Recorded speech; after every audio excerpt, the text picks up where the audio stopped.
adult subjects in this stream. Hello, Elwin. Welcome in. Welcome in. I'm an adult. Yes, I sure hope you are.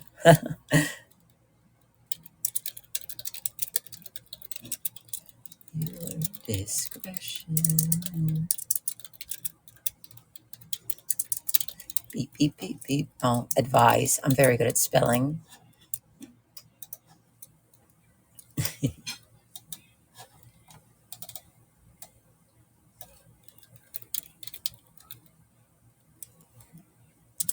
Welcome in, everyone. Welcome in. Welcome in.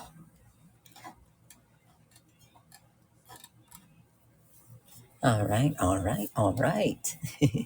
We're going to wait just a few moments. I'm at my desk again, so I can keep up with Restream chat this time. How's everyone doing tonight? How's everyone's day been? It's the afternoon now. It's the evening, more accurately. Hola, hola, hola. I had a pretty relaxed day. I fixed up. I made sure I had a good script going.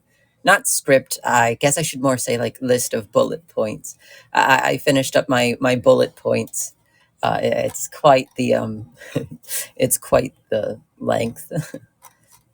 And then I relaxed. I ended up making. I know last night I was not last night. It was yesterday morning. I talked about making soup for dinner. I did end up making soup. I ended up making baked potato soup. And today I am going to make mushroom soup. I don't know why I'm in a soup mood. I think it's the season change. It is soup weather.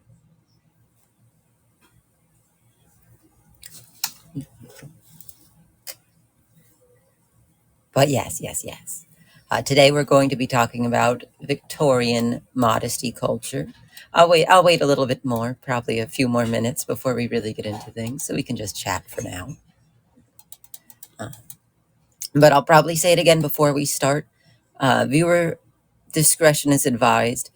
Victorian modesty culture is very hand in hand with discussions of Victorian sexuality and also discussions of exposed body parts, specifically in the chest area. So, if you do not want to delve into those subjects yourself, you are free to skip this one. I also will say, my air conditioner. I usually turn off my air conditioner because it's broken. So if you can hear it in the background, let me know. And I'll get up and turn it off. But we'll see. We'll see if it's even getting picked up. I'm also waiting to see if freshly polished Yuri can be uploaded to AniLive. I'm sure some of you saw on Twitter. Welcome in. Thank you, Virus, for the like. Welcome in. Welcome in. I'm sure some of you saw on Twitter that I was given permission to brush up my model's rigging a little bit. There were just some quirks about the mouth rigging I wasn't too big of a fan of, but they let me edit it very kindly. So I've done quite a bit of rigging in my time. So it was a quick fix, thankfully.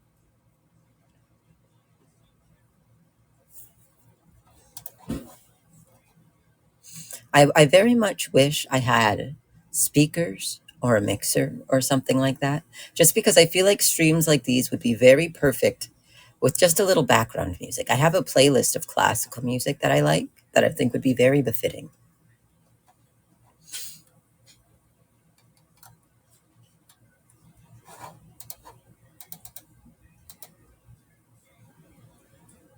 I'm also sorry if you can hear my aggressive clicking. I'm getting everything opened up. Oh goodness. Oh no. I accidentally clicked on a notification on my phone and it broke everything. It's very good. It's very good. I always wondered what would happen if you tabbed out while streaming. It's not good, it seems. Welcome in, Adrian. Hello, hello. Good evening. Oh, and thank you for the follow. I appreciate it. Mwah. See, a kiss for you. A kiss for you. But yes, today we are going to be talking about Victorian modesty culture. I'm sure everyone here has heard the jokes about, oh, ankles were scandalous and they couldn't even see a shoulder. And I'm here to tell you that basically the crux of this stream is that that's very much not true. There was a lot of examples of Victorians not being as modest as people seem to believe. And a lot of what we think of Victorian modesty culture now comes from the fact that the generation after the Victorian era, so the Edwardian era and the Gilded Age, they liked to joke. They liked to joke about how stuffy the Victorian era was, just like we now like to joke about how our grandparents are a bit stuffy. Follow you on Twitter. Thank you. I appreciate it. But yes, just like how we joke about now how our grandparents are stuffy, that was pretty much what was going on in the ages after the Victorian era. And because the Victorian era was was not as technologically advanced, the camera was really starting to only make its first strides, and we didn't have a lot of the resources we do now to archive things. A lot of people ended up kind of taking what was said in like the 1910s to 1930s at face value. And so that's how a lot of the misinformation about Victorian modesty culture spread. And so there's some truths, there's some half truths, there's some flat out myths. One of them is very funny. I'll get to that later about oh goodness, what was his name? Frederick Marriott, uh, Victorian America's greatest enemy. But yes, so most of the myths surrounding Victorian modesty culture actually came from either egotistical foreigners traveling to America and then later generations mocking the grandmas before them. When it comes to people in the UK in the 19th century traveling to America, you have to go into it with the context that the foundation of America was heavily puritanical Christians wanting to break away from what they saw was the too lax regulations of the United Kingdom at the time. The pilgrims, they made a pilgrimage over to the Americas and they started founding the country of America because they wanted the freedom to pursue their more puritanical religion. And so when America really started picking up and industrializing, and its population was growing and it was starting to garner its own economy, people from the United Kingdom were more interested in traveling to America. And under the pretense that people left the United Kingdom to travel to America to seem more puritanical, to seem more modest, they already had the presumption that Americans were ridiculously modest to an insane extent.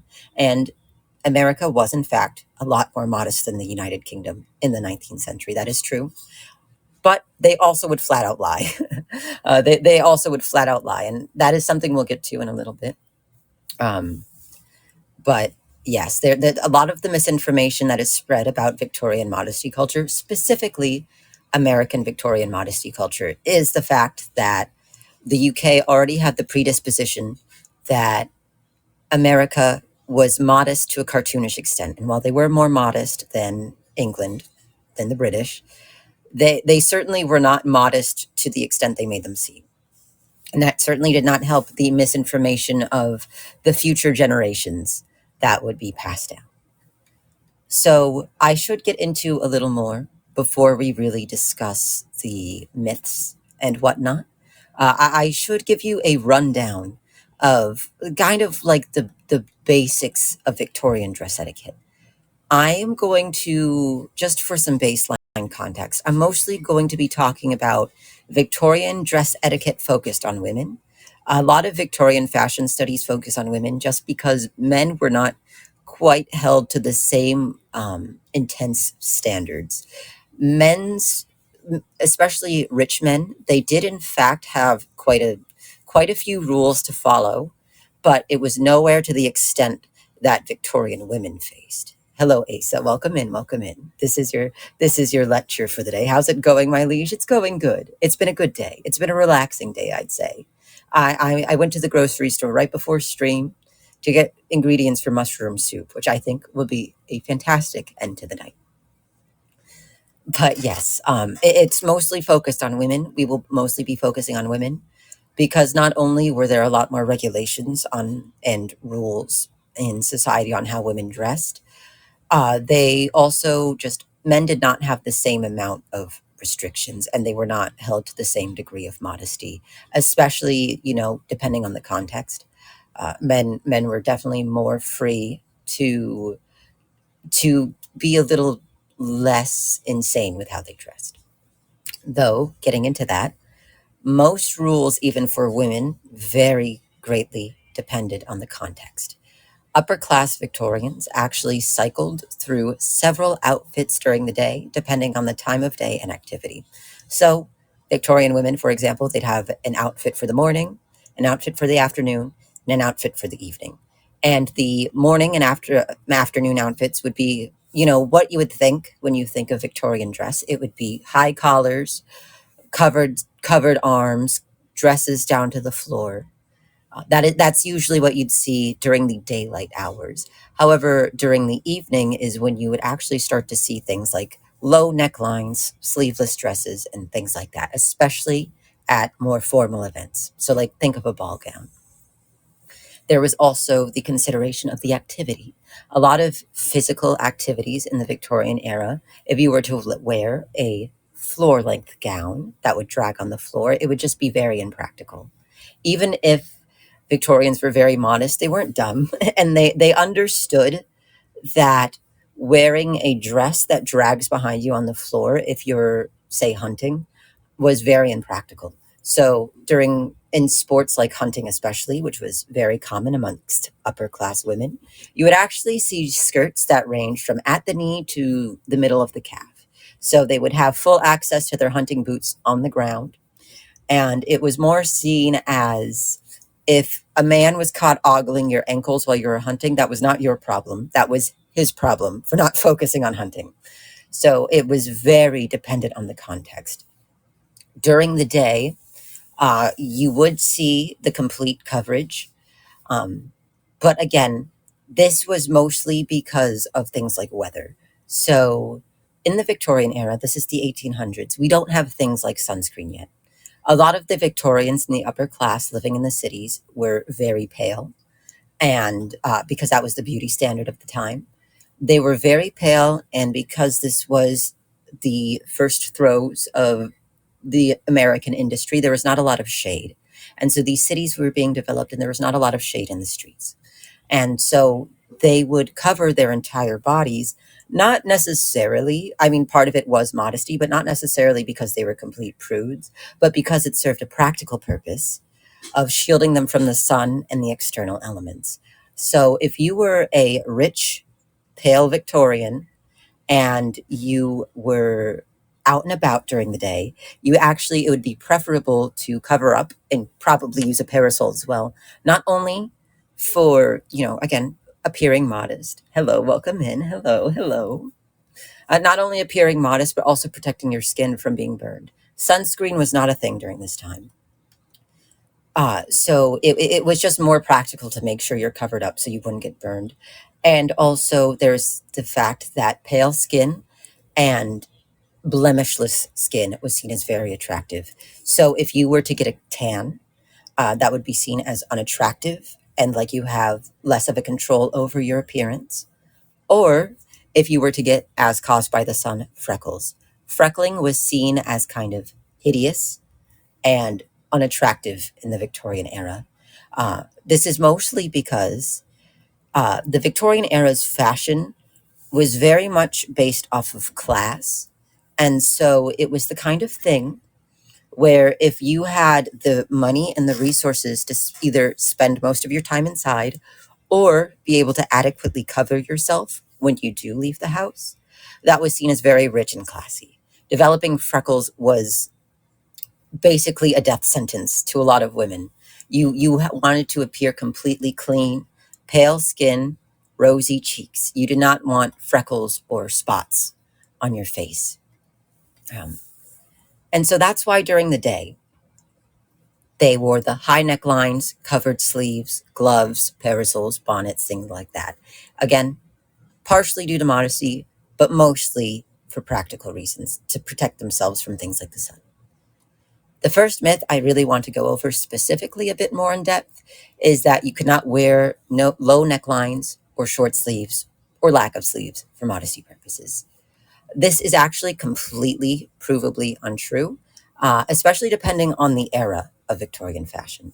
Something to remember about the Victorians is that the Victorian era spanned over a very long period of time, almost 100 years, just shy of it. And so there was a lot of different eras within the Victorian era for fashion. Something else to keep in mind that the Victorian era was riding on the coattails of the 18th century, so the 1700s. This is right after the era. Welcome in, welcome in. Thank you for the follow, Darius. This was right after the era of the French aristocracy and the Rococo aesthetic, as you might know it as. And a big part of those eras in fashion in the 1800s was the very low necklines with lack of sleeves, those big Rococo ball gowns. And so a lot of Victorian fashion, especially in the earlier decades, definitely reflects that. And it was not always so much coverage.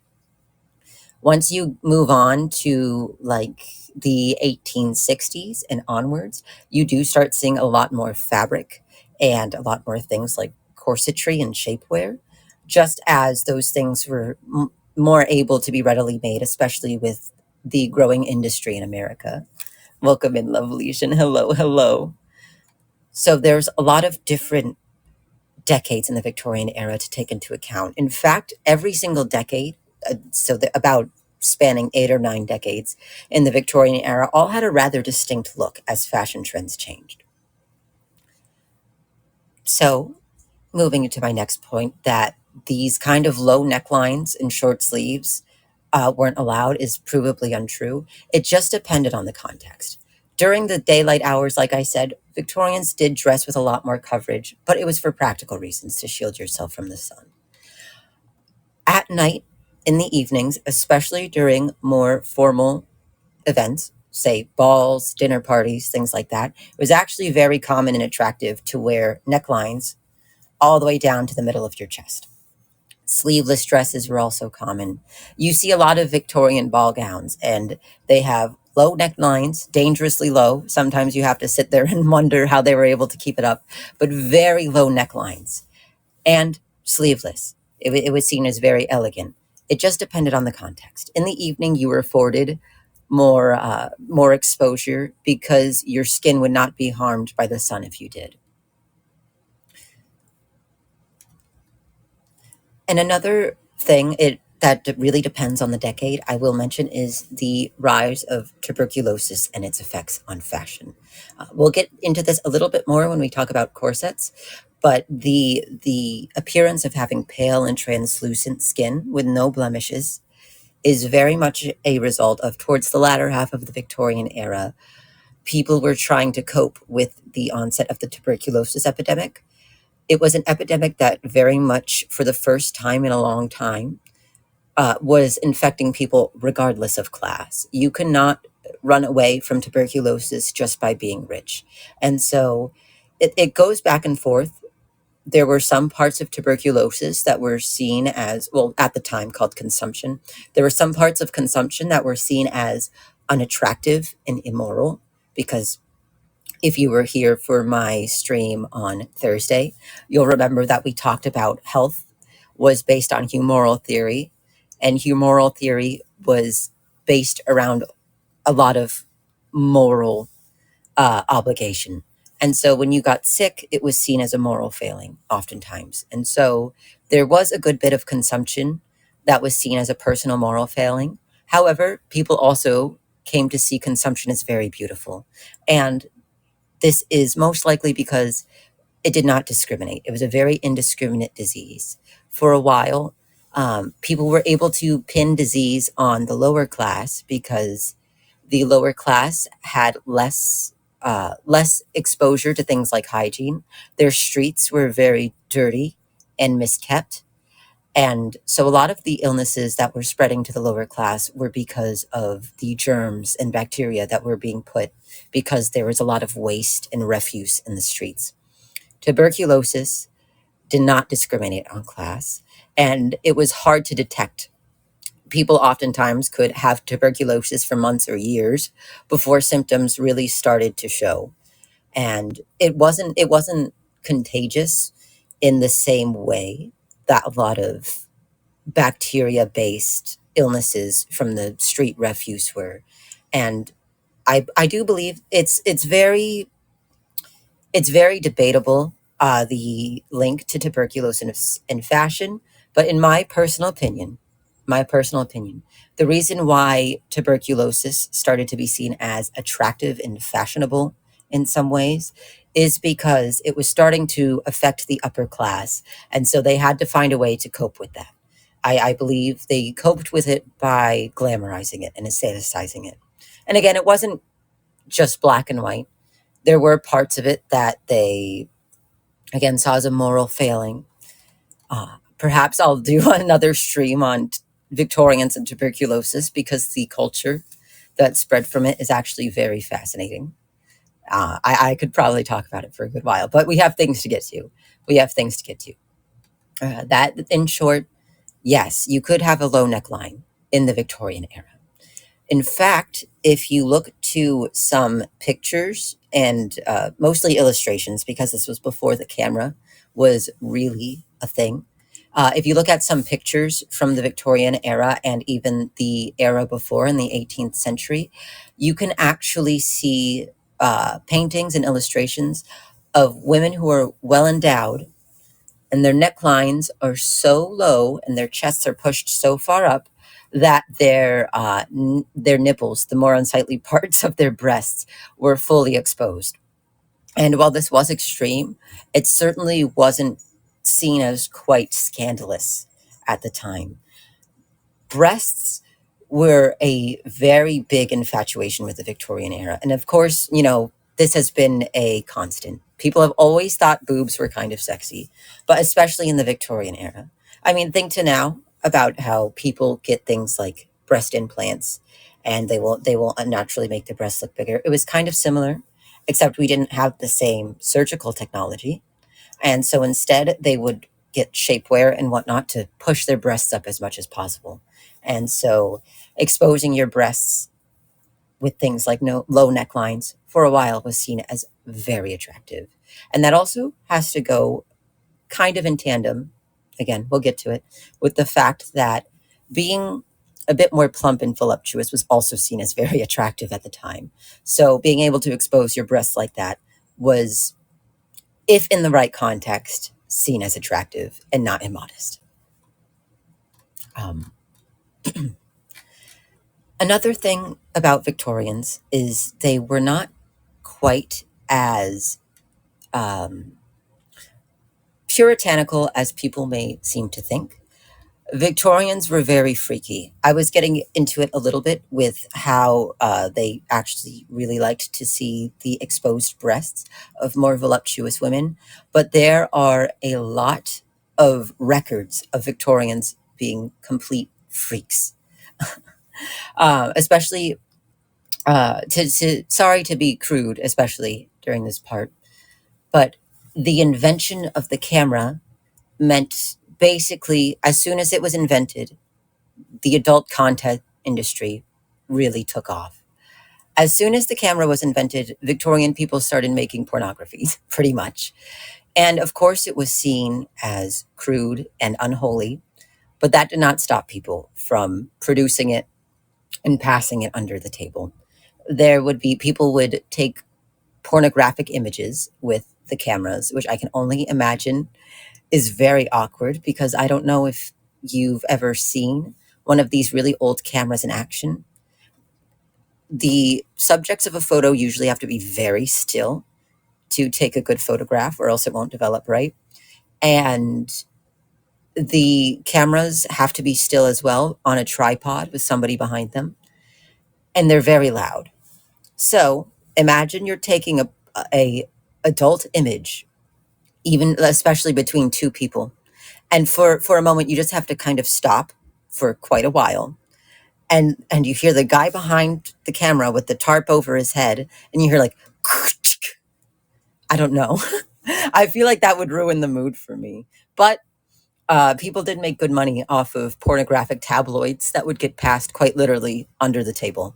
So I can't exactly blame them for getting that bag, as people might say.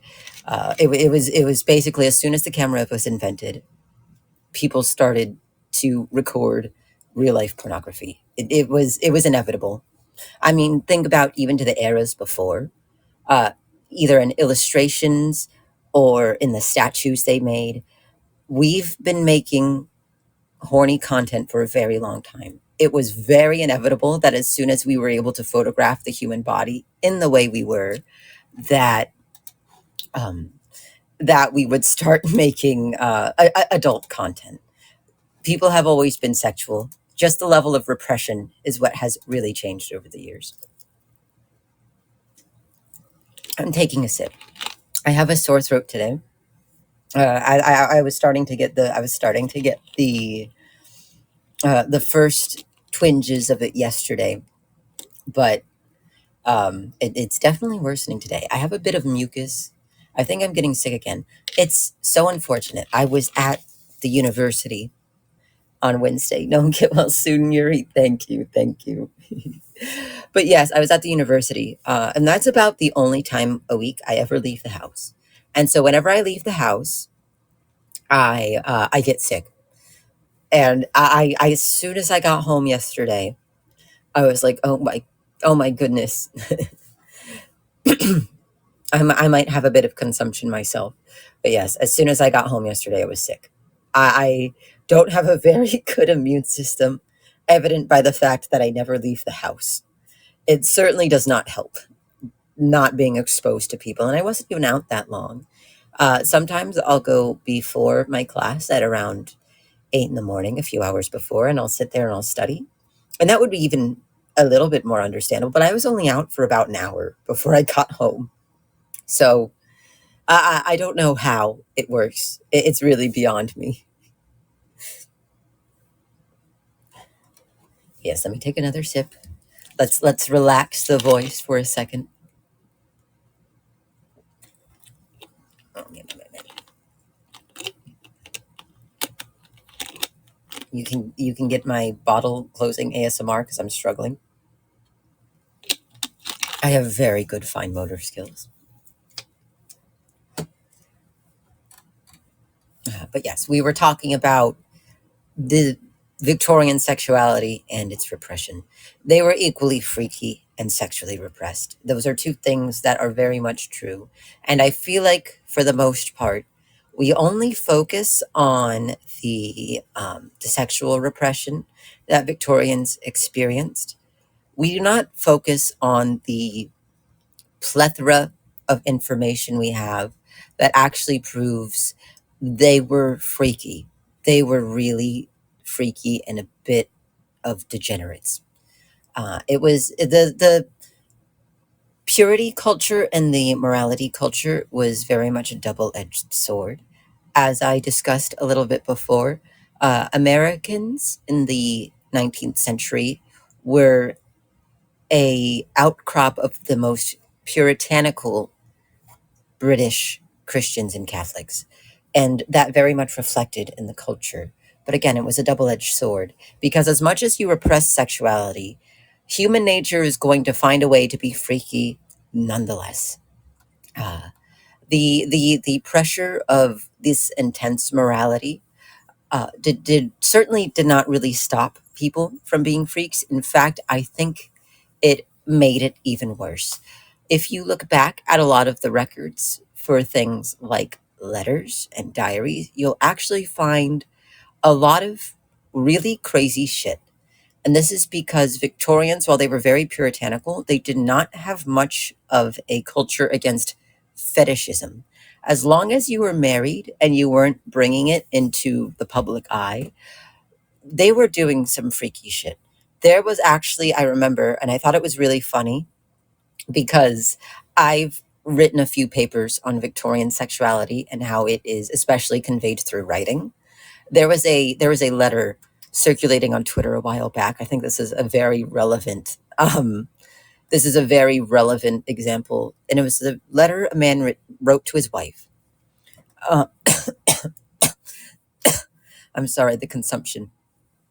It was a letter a man wrote to his wife, and it was describing sexual acts, oral sexual acts, about how he wanted them to perform oral on each other and fart on each other at the same time. And he was saying it with the most romantic prose I've ever seen somebody write to another person. It was phrased very romantically and lovingly. It was just a bit disgusting how excited he was for them to fart on each other. And it was just bizarre. There again, there's a lot of accounts, especially once you get into the diaries and the letters of the Victorian era, of them being really disgusting.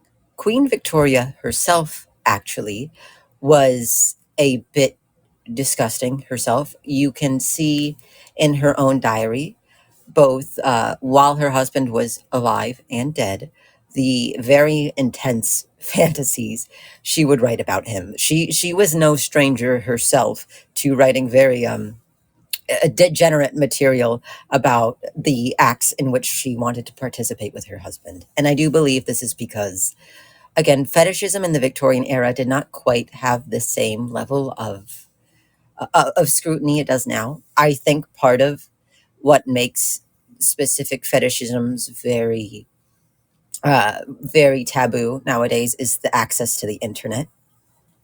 How ironic that I came into this stream while you're talking about this context. I'm British. Yes, yes. You Brits are going to be very welcome in my streams. I only talk about the Victorian era for the most part, which is exclusive to the UK and the US. So much British history to be had. But yes, I do believe that the internet is part of the reason why a lot of weird fetishes nowadays are seen as taboo. They really had almost no filter. Not sure if that's the correct word. In private, yes, they had almost no filter. But in your day-to-day activities, you had to have an extreme filter. I know I'm talking about how um, a lot of what we see as typical Victorian modesty culture actually comes from a bit of misunderstanding or myth. But there is a lot of truth to be had as well about how modest they were. Again, they were very religious. This was a time when America was really trying to get its footing religiously and get people to take its religion seriously. And so morality culture was very big. You had to conduct yourself in very, very specific ways, especially in speech. That's why things like Victorian flower language, this is a bit of a tangent, but that's why things like Victorian flower language ended up picking up a lot of steam, because being direct, especially about things like emotions and relationships, was seen as immodest and taboo. And so it was a strange balance of, when it came to your sexual relationships and your sex life, it was a very delicate balance of keeping it in private and being as upstanding as you can in public. So um, the Victorians were very indirect. A lot of directness could be seen as rude, and so they would often be playing 5D chess with each other as they spoke, and so again, it was just a really delicate balance. A lot of people had to completely censor themselves and their speech, especially in the upper class. That's another thing to really keep in mind when it comes to things like Victorian culture and fashion and history, is a lot of what people talk about are a bit more exclusive to the upper class. Lower class people were not regarded with these same kind of rules and the same kind of status because their reputations already failed them. In the lower classes, you did not have to be as modest, you did not have to be as put together, and that's because there was really no point in it. The upper class in the Victorian era already saw you as below them, no matter what. Even if you were to become wealthy in the Victorian era and you were to be able to build your status, there would still be discrimination against you because you were not born into wealth. I don't know if you've ever heard the term nouveau riche, or old money and new money. That's because old money was held with higher regard. If your family lineage had been wealthy for a very long time, that was held in higher regard to new money. So even if you were technically upper class, you would be looked at with a lot more scrutiny than if you were born with the amount of money you had. There's actually there's a good video essay on this. Maybe I'll talk about it one time. There was actually a incident in which there was a very wealthy family, but they were new money. They were nouveau riche. And so they were trying very hard to make their way in upper class society. But a lot of the upperclassmen were not taking their family seriously. The lady of the house, I can't remember her name right now, she was a petty bitch. She really was. And so she worked long and hard, being catty as hell, trying to establish herself and become expected in the wealthy society. And there's actually a story about how one family specifically, she really struggled to get their attention. And so eventually she prepared to have a party. It was a costume party, as was very common of the time. She prepared to have a costume party, and she said it was going to be the greatest costume party of all time. And it was certainly a good costume party. There's actually, there's the costumes at that party were insane. They did not hold back. The Victorians loved a good costume party. And she had invited every single family that had come into her good graces, except for the family that was still disrespecting her because she was new money. And at the time in the Victorian era, you couldn't attend a formal event like a costume party if you had either not been directly invited or you had not asked in person. You could not send a servant or anything. You had to go up and ask in person. And so she invited all of the upper class in her area to come to this costume party, except for one family. And she basically shamed them into coming up to her door to ask for an invitation to what was said to be the greatest costume party of all time. So that is just a little bit of context. Again, the modesty, a lot of the modesty politics of the time mostly applied to the upper class. They got FOMO, quite literally, they got FOMO. Society, high society in the time from the Victorian era all the way up to like the 1920s, high society politics were insane. You could bring shame to yourself in a lot of very easy ways. Of course, the wealthy were also afforded a lot of leeway with what they can do and a lot of their scandals. It was very easy for the wealthy to brush aside scandals they were caught in. Um, it was very easy for them to be brushed aside because they were wealthy. But a lot of the context very much depends on your class. The lower class definitely did not have. One moment. The lower class definitely did not have a lot of the same standards as the upper class. And so that's something to keep in mind.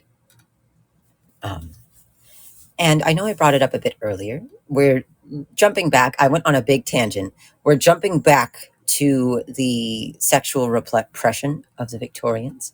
Um, the pressure of intense morality and repression, while it was very widespread, especially in things like formal publications, newspapers, books, whatnot, and in the general public, it also did not stop everything. So, in things like women's sports and theater, it was often that women would showcase not just some of her leg, but a lot of times all of her leg. So, tights, shorts, short skirts, things like that. And the church and the higher powers that be did not approve of these sexually scandalous outfits, as they would put it at the time, even if these outfits were being displayed in a non sexual manner. However, that didn't really stop society at large from indulging in them. Theater itself persisted very much in the Victorian era. At first, it was seen as kind of a dirty industry, especially because there was a lot of scandal between, say, actresses and the people they worked for. Um, the Gibson Girls is a very good representation of some of the scandals that happened in the theater industry, but it persisted even amongst the higher class, which had more of a rigid structure and a lot more rigid of standards. They still very much enjoyed theater and sports. And so that was just something that the church could never quite take away from them, especially later on in the Victorian era, when things like cycling and fencing became more accessible and a very beloved pastime of women. They would often have to wear pants. Cycling pants for women was actually quite an interesting thing because the way they were built, uh, if you were to be walking, it would represent a skirt. It would look like you were wearing a skirt. But once you got on the bicycle, it would be clear that it was pants. And this is because you don't want to be bicycling with these floor length skirts that are going to get caught in the wheels, especially because bicycles. Oh, thank you, Mr. E. Thank you for coming in and liking. Um, Especially because bicycles in the Victorian era, they weren't called bicycles then, but bicycles, they were very poorly built. Um, I often wonder to myself why that was their first choice. You know, they had the very big front wheel and the very small back wheel. It was mostly because the tires at the time did not have, were not made out of the kind of material to really pick up enough speed. And so that's why the front wheel was so big. But they were very dangerous. They were very dangerous. So, yes, women would have to wear pants. Uh, the pants, when walking, would look like a skirt. But again, once you got on the bicycle, it would be clear they were pants. In fencing, shorts, pants, tights were very common. Fencing was a very popular sport. I hear the museum cat breaking things outside, but that's okay. That's a problem for later, Yuri. Fencing was a very popular sport amongst women. Is one of the first to really start picking up a lot of traction besides hunting. Um, and so you had to wear pants when you fenced. It was very impractical to wear pants while fencing. And so, again, it depends on the context. Women wore pants plenty of times. They exposed their ankles in plenty of different activities and jobs, you know, acting, sports, things like that.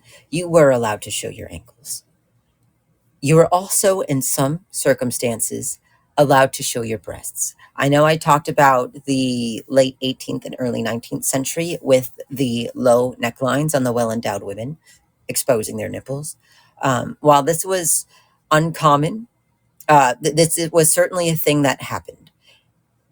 And going back to lower class women, it was not at all uncommon for them to just completely be tits out.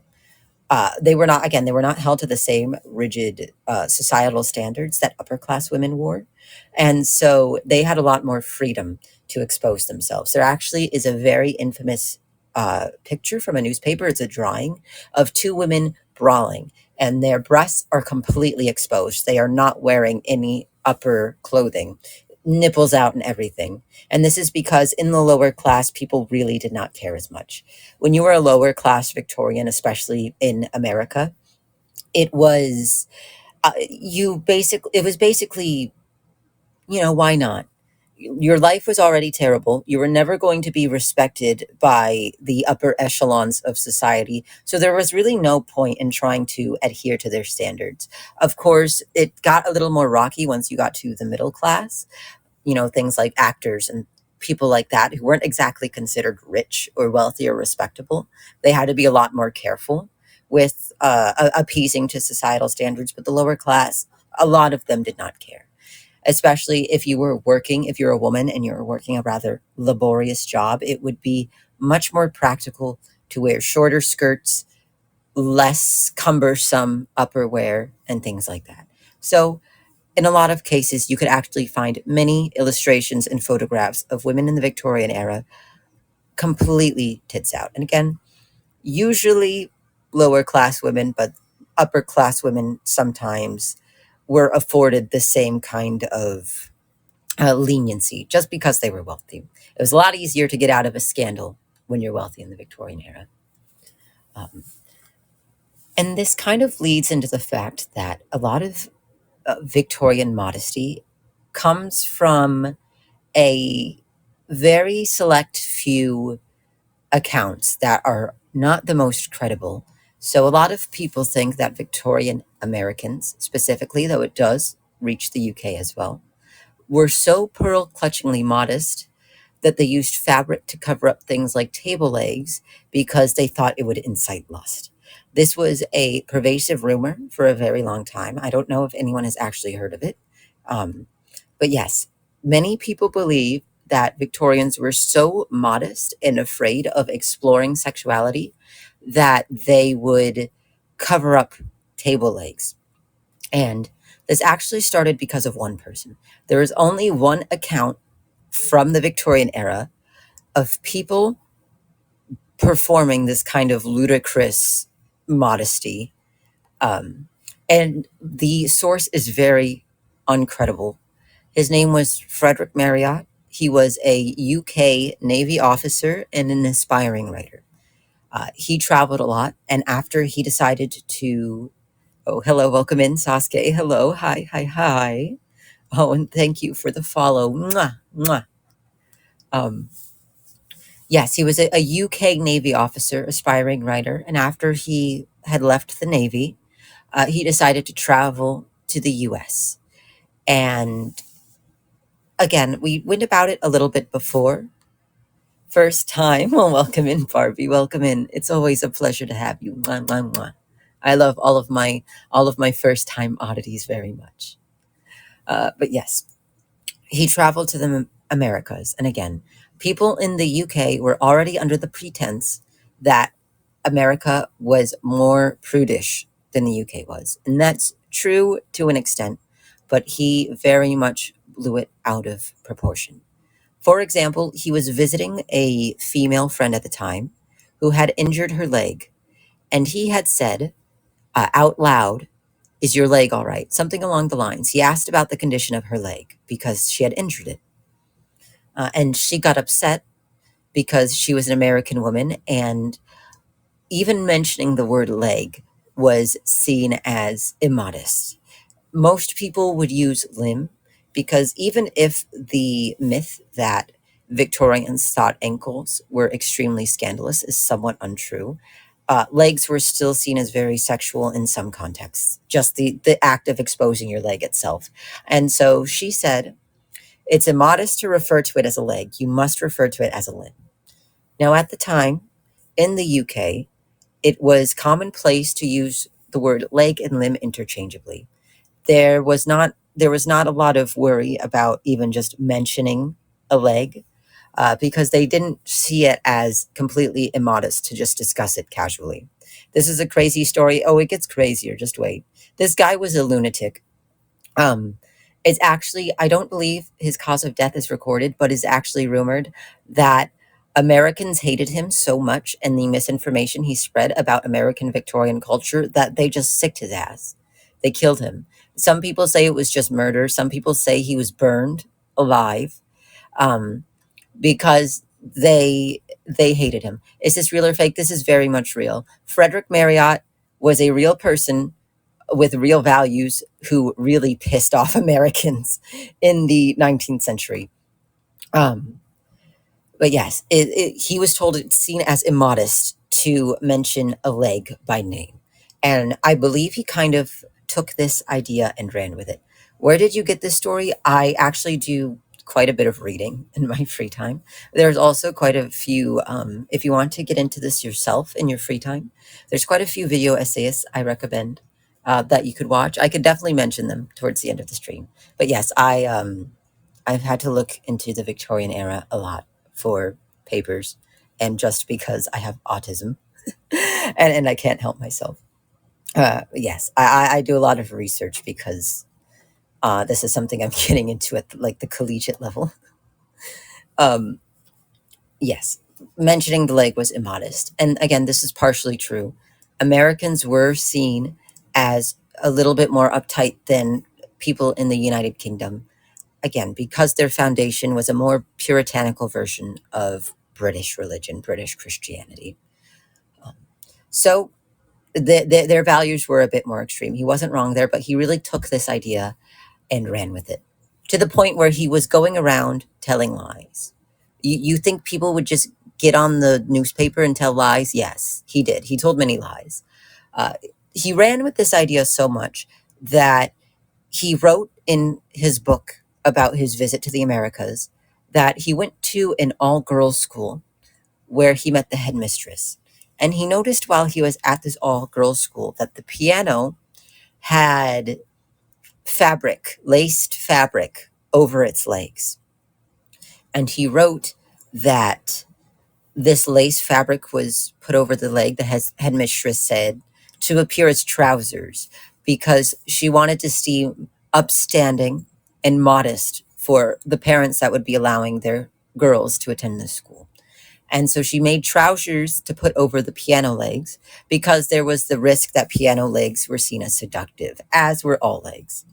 And it's not provably untrue. There's not an explicit account saying it's untrue.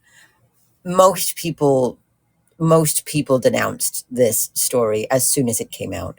A lot of people in the time, again, especially in the Americas, did not like this man. And so they were pretty quick to get on his ass. But again, his novel survived uh, through the 1800s, and a lot of people took what he said as fact.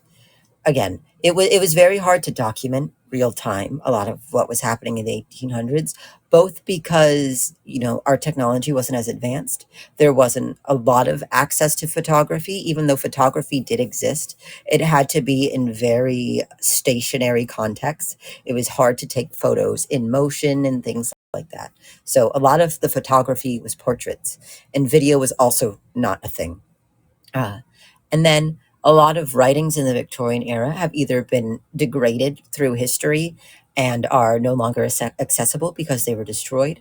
They were destroyed through mankind, like human means destroyed them, or they're just hard to find. We're still finding documentation of the Victorian era. So novels, diaries, letters, things like that. We're still finding that to this day and getting more and more of a grasp on the actual history of it. But unfortunately, for a while, a lot of the context we had was secondhand accounts, either during the Victorian era or afterwards. Um, but yes, Frederick Marriott, the main proprietor of this myth, was widely denounced. Again, it is said he was killed by Americans because he really had a penchant for slandering their name and their culture. He was also seen as eccentric and unlikable, word for word, verbatim, described as that. He was not popular, and nor was he a trustworthy source. But because his novel had lasted the test of time, he was often incorrectly seen as somebody trustworthy on the subject, partially because he was in the pocket of Charles Dickens. He was good friends with the famous author Charles Dickens, and so that lended people to believe he had more credibility than he actually did. This is actually something that's kind of been an issue since basically the dawn of time, is that we have had little access to the generations before us, especially the less technologically advanced generations before us. The Victorians actually did this themselves. They were very adamant that the centuries before them were very miserable and unfortunate. And so this is why the 1500s and earlier were referred to as the Dark Ages. And that's because people from the Renaissance and the Victorian era and whatnot were very convinced that it was more miserable than their current enlightened present. And so this has been something that has been getting in the way of history and archiving, and especially cultural and fashion history, for a very long time. And so once the Victorian era had ended, it was time for the Edwardians and the Gilded Age to clown on them instead, because we all make fun of our grandmothers. We do. So the Victorian era ended, and the generations that came afterwards had a field day with describing how prudish they were, especially once we got to the 1920s. You really saw skirts shorten. You saw more skin exposed just on a day-to-day basis. It didn't quite depend on the context. What time is it in your country? Because it's 12. It's 7 p.m. for me. It's almost 7 p.m. I'm a bit earlier. But yes, but yes, it very much they were very much starting to get less modest than the Victorians. I mean, think of things like flappers. You'd have to really see like an accurate depiction of a flapper to really understand. But they were really starting to depart from the excessive amount of clothing they would wear. And so as we make fun of our own grandparents, they would make fun of the generation before. There was a lot of tabloids and journals and whatnot of people in the later generations making fun of the Victorians. And especially for a long time, we did not have access to actual evidence of the Victorians' culture. And so we kind of took a lot of these at face value because that was the closest reference we had. And so the 1920s, they felt very freed from the chains of excessive modesty. I'm really sleepy. I'm going to go to bed. Good night. Good night. Mwah. Good night kiss for you. Good night kiss for you. But yes, they felt very free from the chains of Victorian modesty. And in turn, they decided to make fun of it. And this is where the myth that, Victorians were scandalized by shoulders and ankles is most commonly formed. Because in these tabloids, in these journals, in these more humorous newspapers and whatnot, they would very much, we love a good ankle. We love a good sexy ankle. They would very much overblow the extent of their modesty. And again, a lot of these were taken at face value. Now we have the knowledge we do to understand that this isn't correct and that the Victorians were not scandalized by ankles. And in fact, there's a lot of advertisements, newspaper illustrations, photographs, and whatnot at the time that show dresses exposing legs and ankles in many different ways. And again, it's because it was all on context. You could show your leg as a Victorian woman as long as you were not doing it in a scandalous manner. It's the same as, like, say you could wear a bit of a shorter skirt or shorter shorts, but if you're not doing it in a specifically scandalous manner, hug, oh, hug, hug, hug, hug, hug. Thank you. If you're not doing it in a particularly scandalous manner, people aren't really going to think much of it. So yes, Victorians were allowed to show their ankles. It was a myth mostly started in the generations after that. They were so scandalized by legs that you could not show an ankle or flash a shoulder in any context. You could show wrists, you could show ankles. Again, the excessive coverage was mostly because at the time we did not have the resources we needed to protect ourselves from the elements, and especially tan and freckles and sunburn was a death sentence to your attractiveness. And so you very much wanted to cover up as much as possible. Some of it was because they were very religious, and in most extreme religions, it is common to be very covered up, but a lot of it was practical. And again, that's very evident in the context. Again, if you were doing sports, if you're at a cool formal event after the sun was down, you wouldn't cover up as much just because you didn't need to. And another thing that I often find, kind of getting into myths that have been spread after the fact. Well, I didn't know that. I really thought they were a bit more crazy about that. Yes, they were crazy. Don't get me wrong.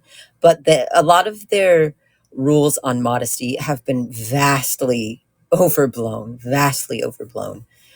They were not as much of a stickler as you may think. Again, they were all spreading pornography under the table. There's also such a thing as stalking shows, which is, I'd compare it to things like burlesque. Stalking shows were centered around women in Victorian lingerie. And Victorian lingerie, while it is certainly a bit more modest than what we would think now. It was actually still very revealing and very pretty. It was, the corsets and the bloomers and the stockings, and there was almost the modesty of Victorian lingerie was almost part of what was arousing. Um, I don't know if many of you are familiar with the concept of burlesque, but it was a theatrical performance that was started in the 20th century, and it involved invoking the image of a rich woman undressing after a long day, a long day of going out, maybe taking care of their husbands. Overblown and romanticized by media nowadays. Yes, very much so. Very much so. Um, but yes, burlesque, it's, oh, hello, hello. Welcome in, Miss Circle. It is and welcome in, Jayla. Hello, hello. It's always great to have you here. Uh, Burlesque is a theatrical performance that involves a woman finely dressed, undressing herself on a stage, usually to music. It's a bit choreographed. It's about having a lot of layers of elegant clothing on you that you can take off in front of an audience, and it's very voyeuristic. Stocking shows are kind of the precursor to those kinds of things. The modesty of it and the using your imagination, the removing of layers, that was almost seen as more erotic than just being completely nude.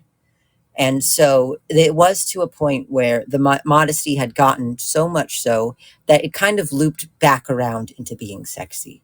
Again, voyeurism has been a thing that has lasted a very long time.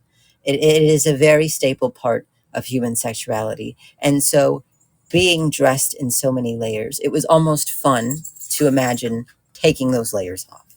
So stocking shows and burlesque and things like that. And I did mention when I was mentioning stocking shows is that they would wear corsets as lingerie, very beautiful and embellished corsets. And that's actually another part of Victorian modesty that gets a very bad rep because of the generation after it. I'm sure you think of Victorian corsetry and you think about how restrictive it is and how painful it was. And this is another thing this is another thing that very much gets kind of like Alice said. It's very overblown and romanticized in media. Even nowadays, you see these movies from the Victorian era, and well, movies about the Victorian era, I should say. You see movies about the Victorian era, and they're very they put a lot of emphasis on how miserable corsets were. I just rewatched Corpse Bride, and there was a scene in Corpse Bride where the mother was like, "You didn't tight lace her corset enough. I can still hear her breathing." And that is because the act of corsetry has very much been misinterpreted over the years. Tight lacing was a thing that existed in the Victorian era, but it was almost seen as how do I say this? It was almost seen as like pick me behavior. If you were tight lacing your corset, not only was it uncommon and was it detrimental to your health, it was seen as a bit going too far. Tight lacing to the point of pain and causing long term health effects was not at all common. Victorian shapewear in and of itself was not dangerous. And for the majority of the Victorian era, corsetry was not worn as extreme in fashion. A good portion of the Victoria era actually did not value thinness as ideal beauty, and some health experts actually looked down on being thin. And this is because being, again, I mentioned it before, being plump and voluptuous was actually seen as a sign of good health and wealth.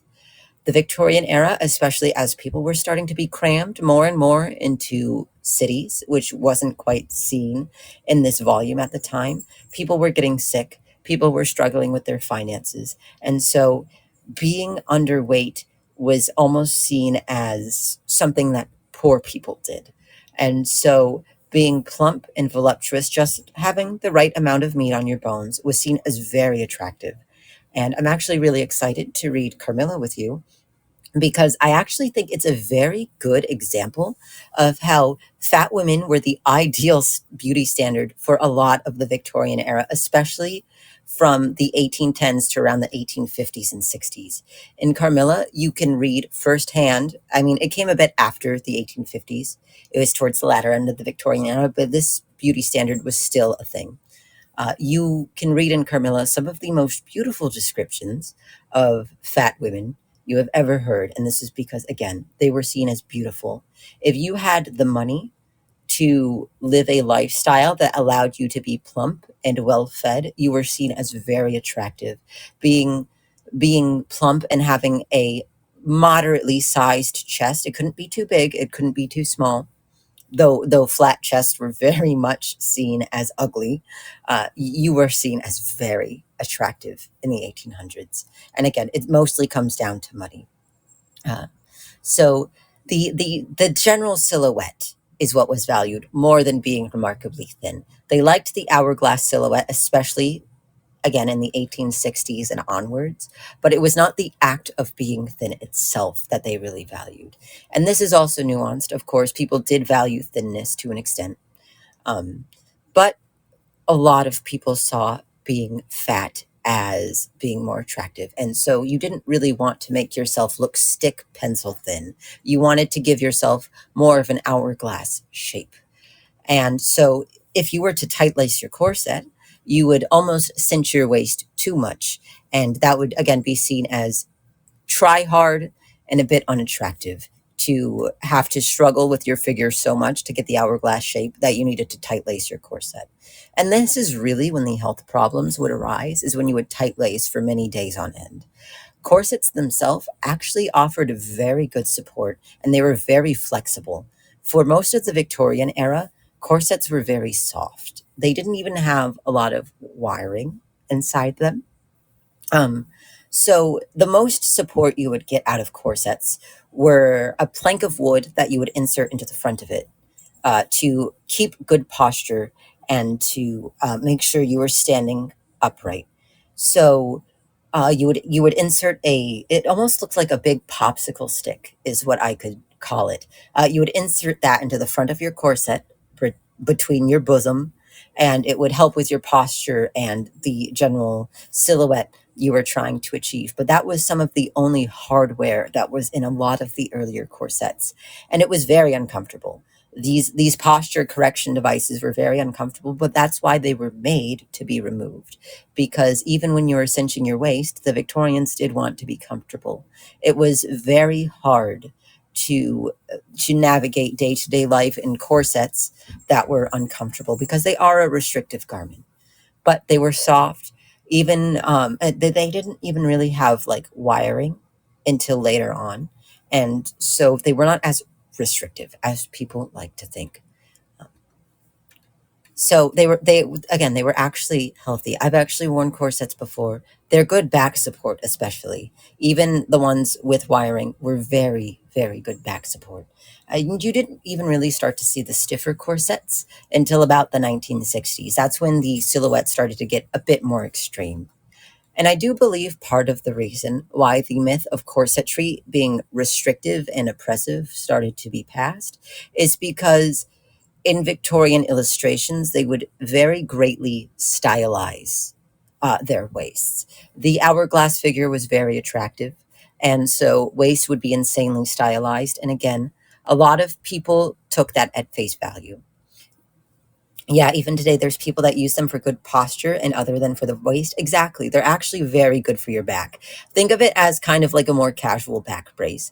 They're good for keeping your posture straight and for not stressing your back and adding too much of a curve to it. That they actually do have health benefits. But yes, in illustrations, the waists were heavily stylized just because that was seen as pretty at the time. And so a lot of people, again, took that at face value. However, it's very easy to see that men's waists were also very stylized to kind of an impossible extent.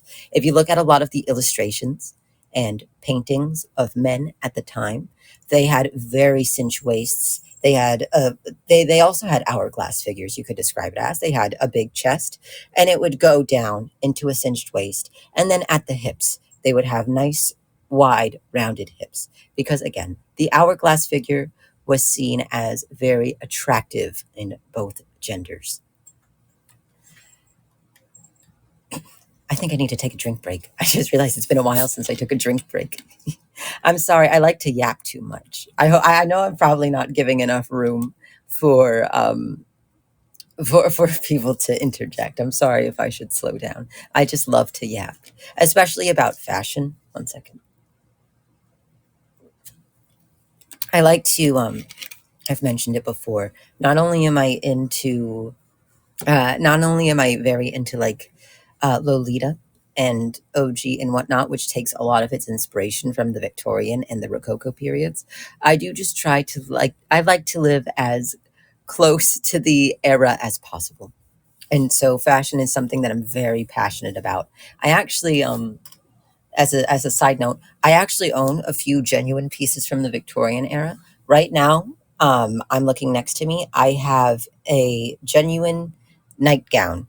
I don't wear it. I want to wear it more often, but I'm really scared of ruining it. So I don't wear it, but it's an late 1800s nightgown. I believe it's 1880s or 1890s. And it's actually very interesting. This is a little intermission. It's very interesting, and you can see the limitations of garment production at the time.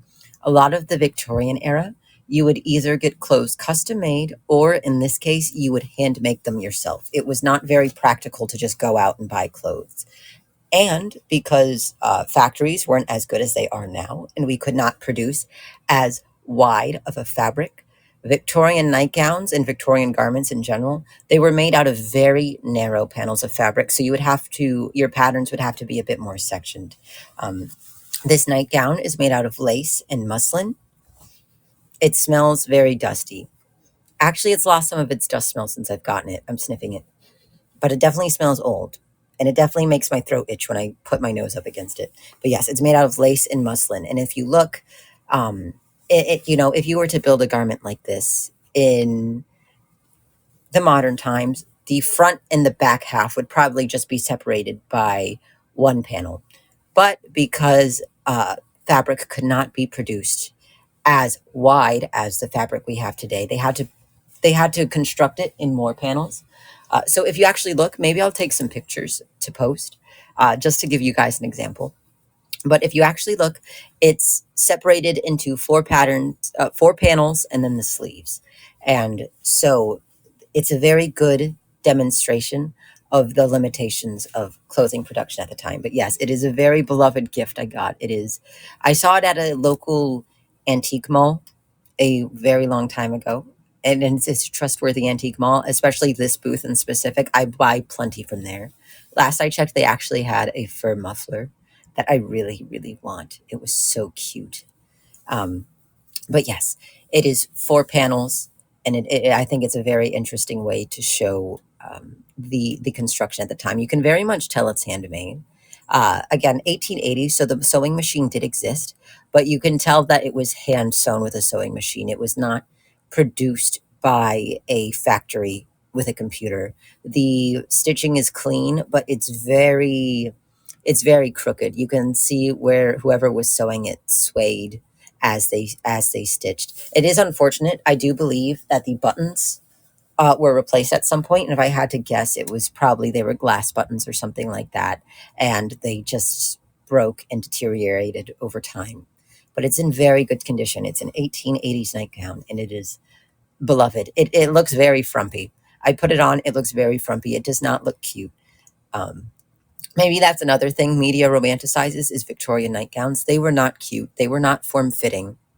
They had frumpy necklines, and they were very formless. They did not cling to the body. In fact, I almost wonder if this was a men's nightgown, because both men and women did wear nightgowns, and oftentimes more sleep shirts and things like that, but they would wear what was practically a nightgown. It's so formless. It's so frumpy. I almost wonder if it's a men's nightgown. But I am leaning more towards that it's a woman's nightgown just because of the extent of its lace embellishments. It has a lot of lace, especially at the collar and going down the center along the buttons. It's very lacy. And the sleeves are lacy as well. It's a very cute kind of lace. It's a very cute nightgown. But yes, that was a little intermission to talk about some of the things I own. I believe I also have, I don't know if I have it on me. It might either be in storage or with family members, but I have a few other little objects. There's a hand mirror that I own that's made out of silver. I really need to get my hands back on it because it's one of my most prized possessions, and I have a few pieces of jewelry hanging about. But yes, I do collect a little bit. I'm sure once I'm no longer broke and starving, I'll start collecting again. Victorian antiques are actually not the hardest to get your hands on because a lot of them are very undesirable. Like for example, I for Christmas one year, I got all of my friends Victorian antiques, and I actually did not spend that much money. I think I spent like $50 altogether, and that's just because one of my friends, I got a antique jewelry box. That one I don't believe was actually Victorian. I think it was 1930s, but it was an antique jewelry box with a music box inside of it. And so I spent like $30 on that, which is still a good steal. But I think one of my favorite presents I got one of my friends was a genuine Victorian era gardening magazine, because this friend is very into raising plants and gardening. And so I got them a gardening magazine from the late 1800s, and I thought that was pretty nifty. That was a good find. Yes, I know my way around a few antiques. I honestly, the only thing stopping me from really getting more into them right now is that I don't have a lot of space. Hopefully, I'll have more space soon. But right now, I do not have a lot of space. And so I don't want to keep buying little delicate trinkets to, I don't want to keep buying little delicate trinkets only to not have space for them. Also, the museum cat is insane. She's not she loves to knock things over. She really takes a lot of pleasure out of being an asshole. And I mean it. A cat, yes, the museum cat. She's a scruffy black fellow with orange eyes, and she's evil. I think she was sent by the devil. True to spirit, yes. Yes, cats love being assholes. She just especially loves being an asshole. But the funny thing is, hello, welcome in, zombie, welcome in. The funny thing is that she's also the sweetest cat I've ever had. It's actually kind of a funny story. Before I got her, I had owned nothing but elderly cats. Um, and then, the elderly cat I had before her, he passed away, and I loved him very much, and I was very upset about it, to the point that I was like, I want to take a break from elderly cats. I want to try to get a kitten. Worst mistake of my life. There, I love her very much. I really love her. I can't keep up with her. She's insane. She's, especially right now, she's almost 10 or 11 months old. Hi, hello, hello, hello. She's almost 10 or 11 months old. And that's like the worst period of time. She's crazy. But again, she's the snuggliest cat I've ever had. She'll sleep by my head in the morning. I mean, not in the morning, at night. She'll sleep by my head all night. And she follows me around everywhere. And she follows me around everywhere. But she also is an asshole. I think she was feral. She was a rescue, and I think she was feral, just judging by some of her mannerisms, and especially by how she likes to play rough. Especially in the morning, I'll be laying in bed, and she will want me to get up out of bed, and so she will grab onto my arm and wrap her claws around it and start biting me as hard as she can. And I have to like throw her off. I don't throw her off the bed. I just throw her onto the bed. But she's a bit evil. Also, because I believe she's feral, she really likes to bury her food in her water, which is unfortunate because she likes to do it with my socks. She's always putting my socks in her food and water dish, especially her water dish. It pisses me off because she'll put my socks in her water dish, and then I'll wake up and my socks will be sopping wet. They'll be disgusting.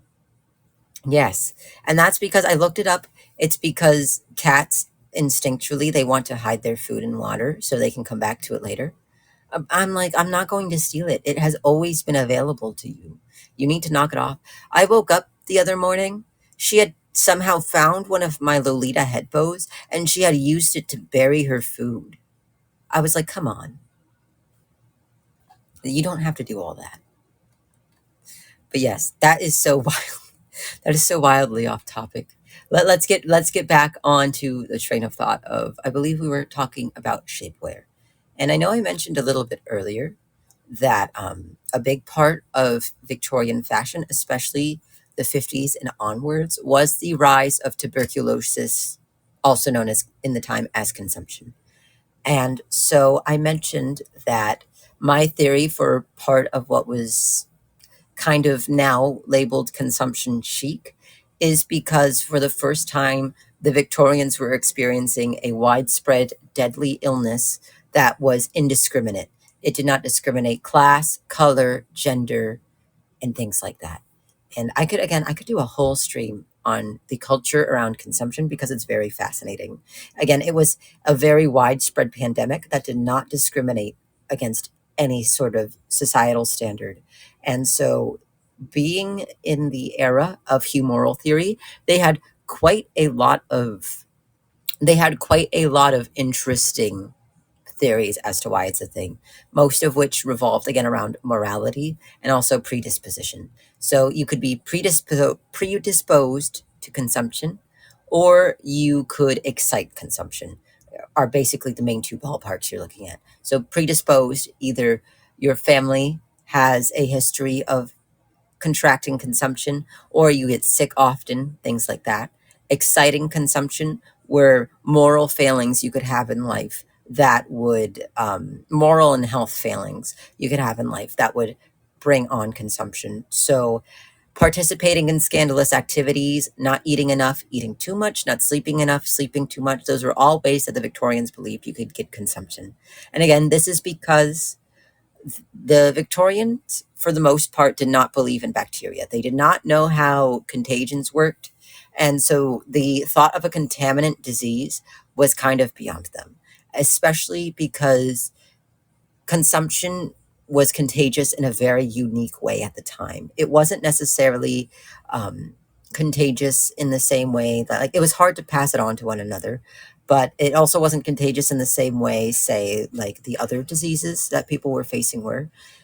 You could be going through completely clean streets, but because Victorian cities at the time were so packed full of people, you would be high risk for consumption, you know, going against, on the other hand, the fact that a lot of impoverished people were living in streets full of human waste and refuse to the point that it was contaminating their drinking and bathing water. It was very easy to point to that and consider it a moral failing of their class status.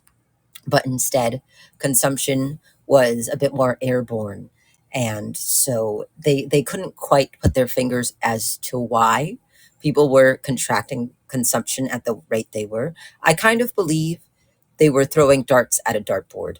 On Thursday, I went a little bit into things like Victorian patent medicine and cure-alls, in which there was really no drug regulations. There was not a drug administration regulating the development of different kinds of drugs. And so people really were gung-ho about developing any drug they can and making as much money as they could off of miracle cures and cure-alls. And so you'd look at these Victorian patent medicines, and they would all have a laundry list of things that they cured. So, for example, you could cure anything from diarrhea to terminal illnesses with these cure-alls, and it did cause a lot of people to die. But again, because our medical knowledge at the time was very outdated and we didn't really have an understanding of bacteria, a lot of what happened is people would just think of anything to be a symptom, a cause, a reason, a cure, because our understanding of medicine was so loose and outdated. And so tuberculosis, again, was indiscriminate. It was one of the first illnesses in a long time to really even affect the upper class. And so I kind of, again, went into my theory on that. I believe part of the reason why symptoms of tuberculosis became fashionable is because it was starting to affect the upper class and they had to have a way to cope with it. There's also a long running history of people, again, throughout any era. Oh, thank you for the likes. Thank you. Thank you. Welcome in. Oh, thank you for the follow. Thank you.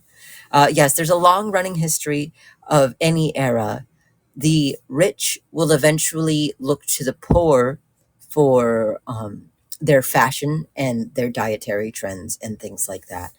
You can even see it today. Some of the fashion and dietary trends that are present in the modern era are because in the decades before, that was seen as something that the was exclusive to the impoverished. So I believe it is a mix of the things. Not only did the wealthy have to cope through aesthetics with the tuberculosis epidemic, I believe they were also kind of shaping their image to take from the image of the poor in a very strange way.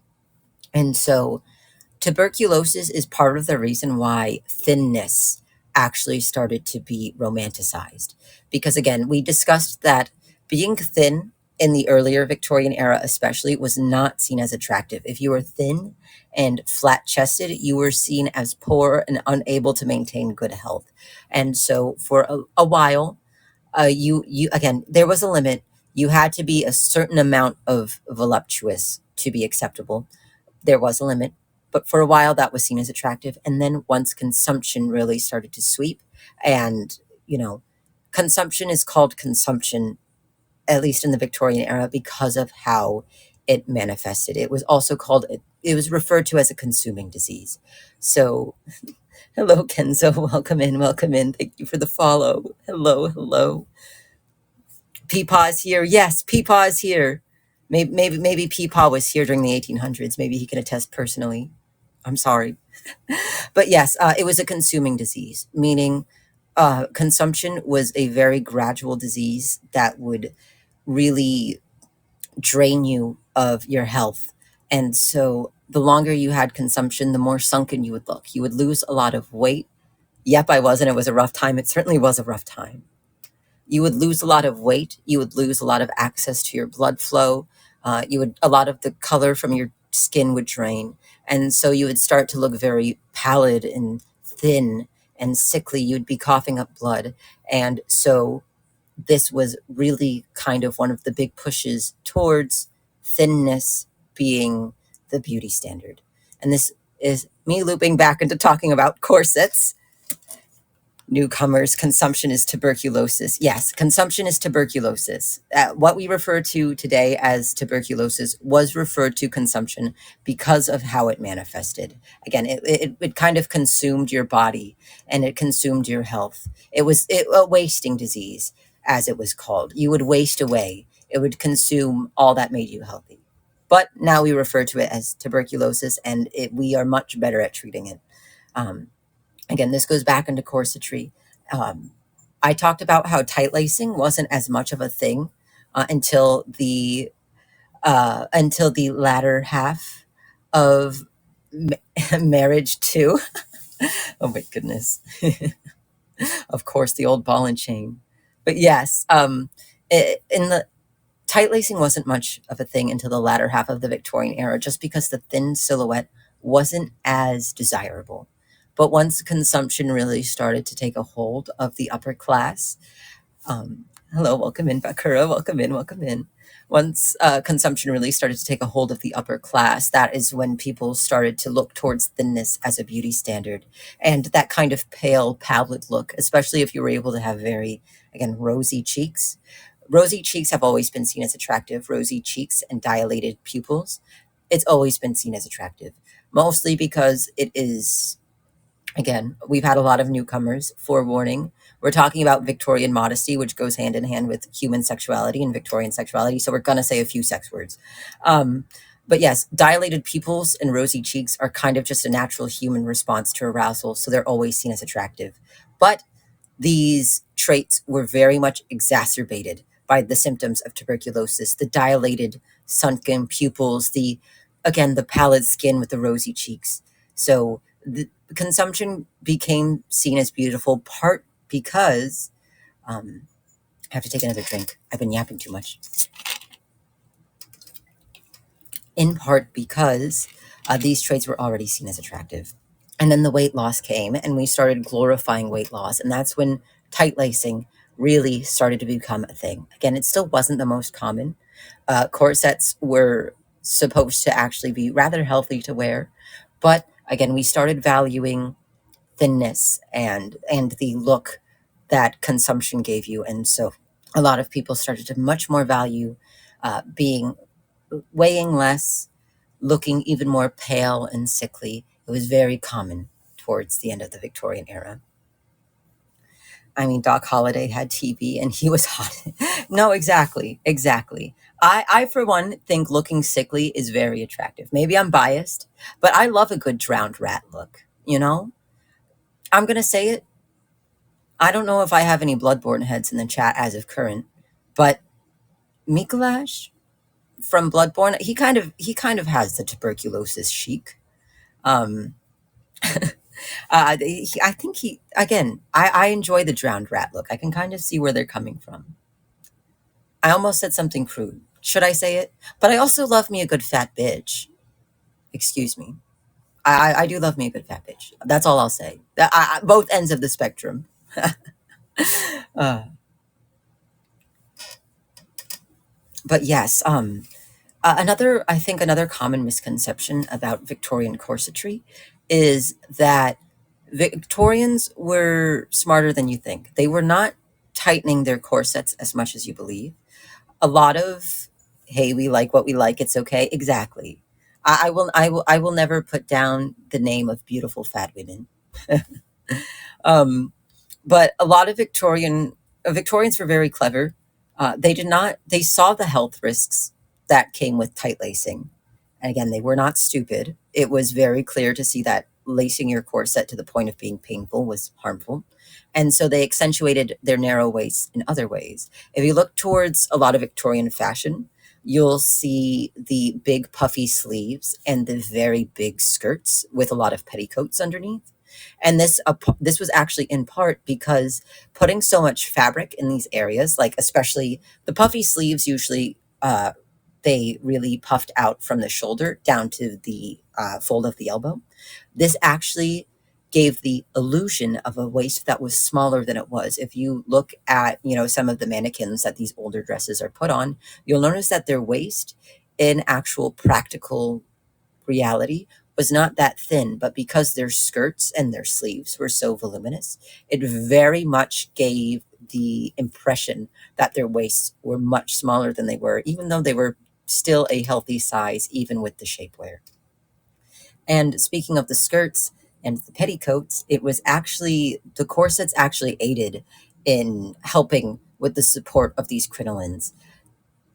Most of you have probably not worn a bunch of crinolines and petticoats before, but if you have, you will know they're heavy.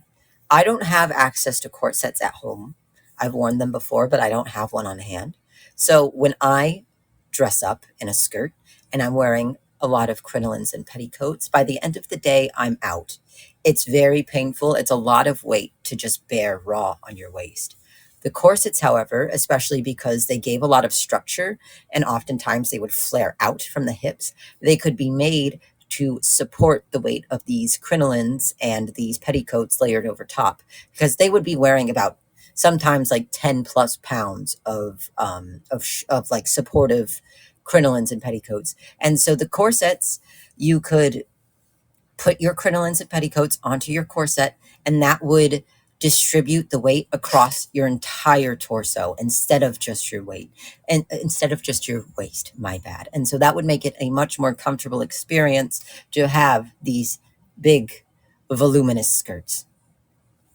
And so that was the last thing I really wanted to get into, especially again in the 1910s, 1920s onwards. It was very popular to denounce corsets and make them seem very oppressive and restrictive and harmful to the human body. But that is again because they were very keen on mocking the generations before them. This has been something that has always happened. Again, even the Victorians were guilty, very guilty, of making their era seem very enlightened compared to the 1700s, 1600s, 1500s. They were very keen on making themselves seem superior to those before them. It's just that in the 1910s, 20s, and whatnot, a lot of what they focused on was more like societal culture and the standards that they followed. And so that's why corsets got a lot of flack. And that's why we still are feeling the effects of corset misinformation in media.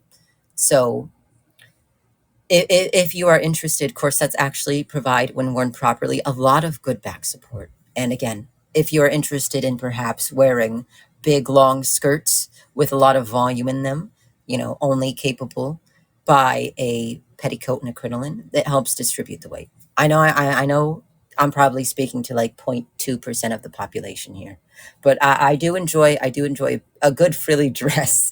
So, it's definitely nice to be able to distribute the weight in that way. And this is just a bonus, but it came to mind earlier. We're done mostly with the modesty talk, but I can hear the cat breaking even more things.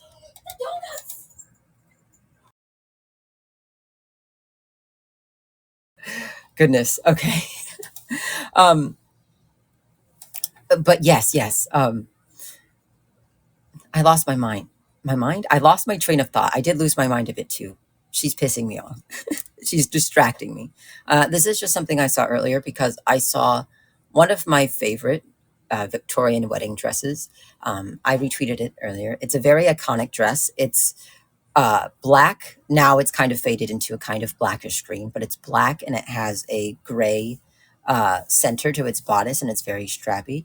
And so I think something that was actually interesting about the Victorian era was the fact that its religion and what its religious values, while it was very strict and prudish, was also very different from what we have now. So in the Victorian era, it was actually rather uncommon to have a white wedding dress as we do now. They were very, they very much liked bright colors. Bright colors were a symbol of wealth and status, especially things like purple and whatnot, just because dye was not very accessible back then. So those kinds of dyes were expensive. And so you would have wedding dresses in a whole range of colors. And this is because they weren't quite associating the wedding dress with being a religious garment yet. And so the black wedding dress I shared is a very good example of that. Most paints and dyes had arsenic, yes, especially greens. A lot of the paints and dyes they used were actually toxic because they had arsenic. And it was especially common in the walls. So when you're in the Victorian era, especially if you had like a green wallpaper or green paint on your wall, it most likely had a shit ton of arsenic in it.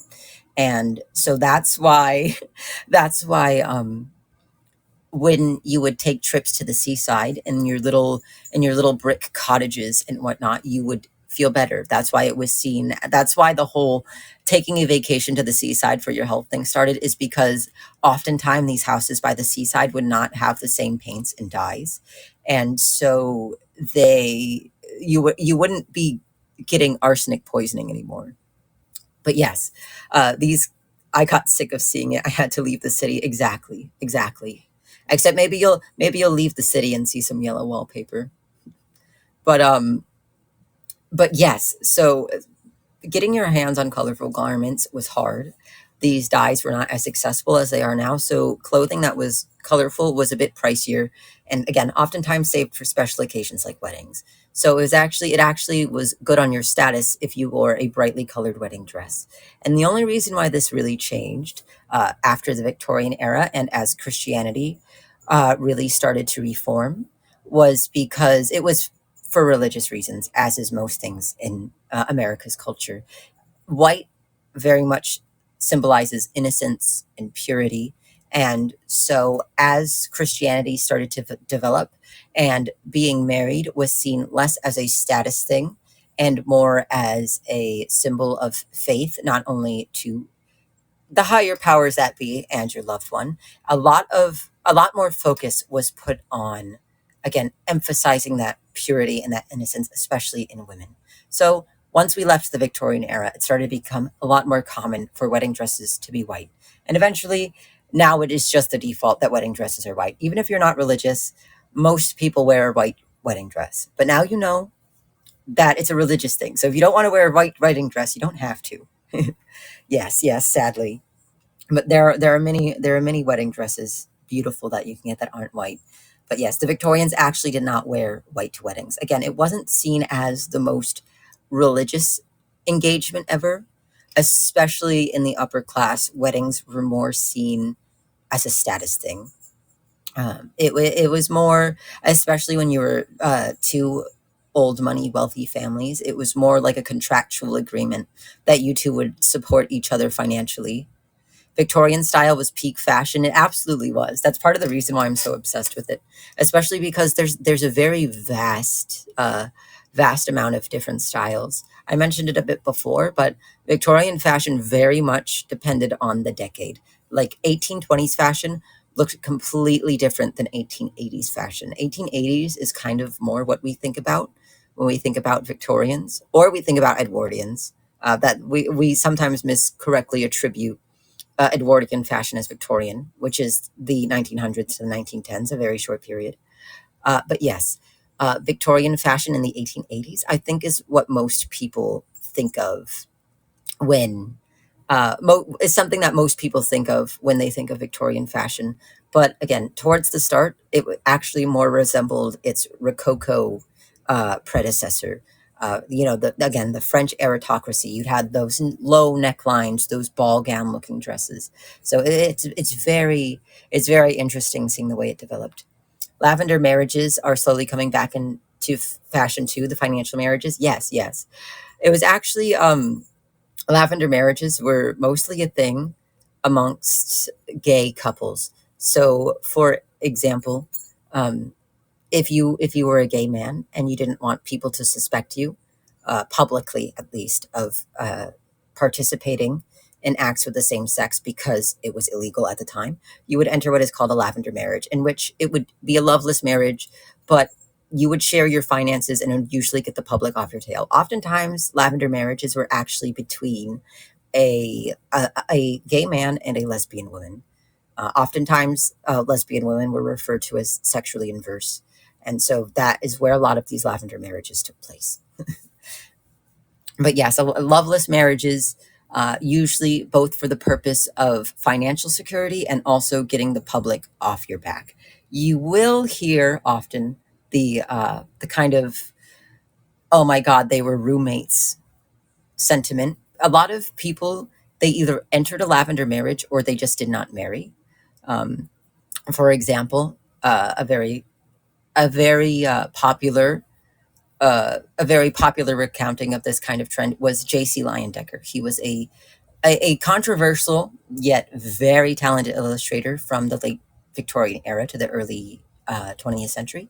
I recommend you look him up, J.C. Leyendecker, Leyendecker.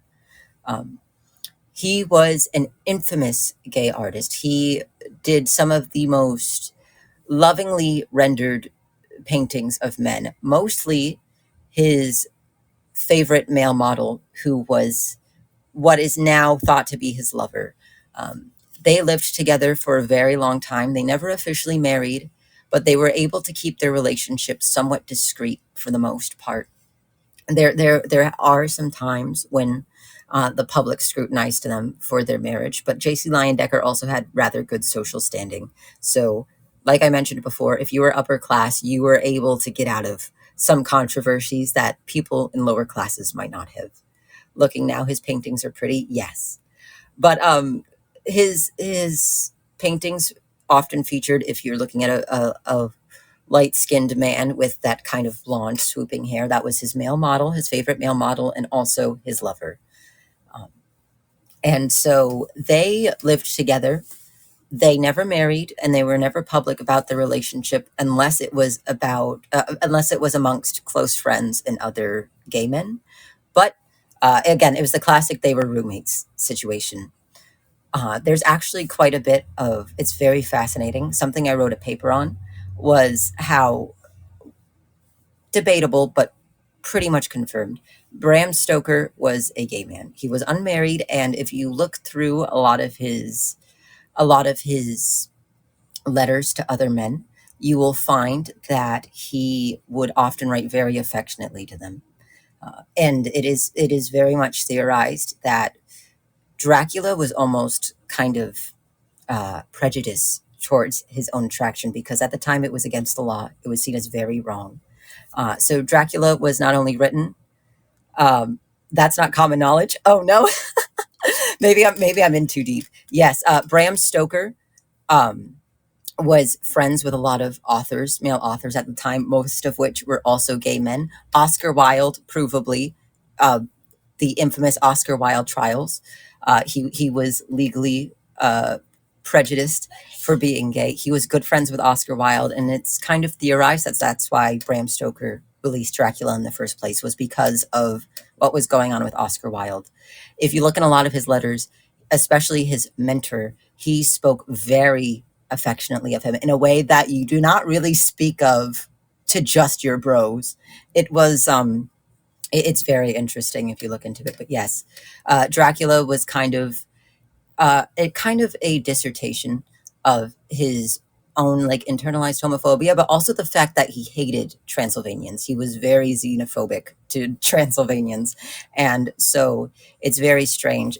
Of course it came after Carmilla, Carmilla is really, that's also, you know, the infamous lesbian vampire book is really kind of what started the movement of seeing vampires as romantic and sexual creatures and very attractive.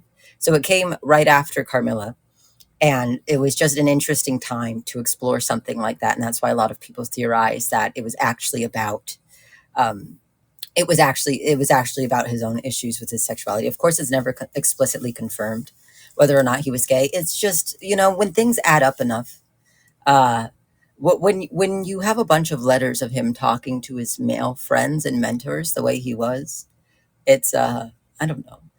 Like people never quite say it explicitly, but he was doing something a little fruity. He was doing something a little fruity. You can't see it, but I'm limp wristing. But yes, again, especially in the other vein, women who were seen as lesbians, especially you know, masculine women, we didn't really quite have the terms we did now. So they were just labeled as sexually inverse. Oftentimes they would also either never marry, live on their own, or they would never marry and they would live with female roommates. And so they would live with female roommates for a very long time. And as long as they never explicitly confirmed anything, as long as they were able to cover their asses enough, people really didn't bat an eye. It was a very strange time. But again, lavender marriages were also common. That was a very good way to secure your stance as not a gay person, totally not a gay person. And again, the financial benefits. That's what we're reading Sunday. Yes, first book club of of the Yuri existence. I was gonna say of the year, but I was like, I mean, technically yes, but that feels inaccurate. Like just for some reason. Yes, first book club ever is going to be Carmilla. It's a very short read, but I really enjoy its prose. It's very pretty prose.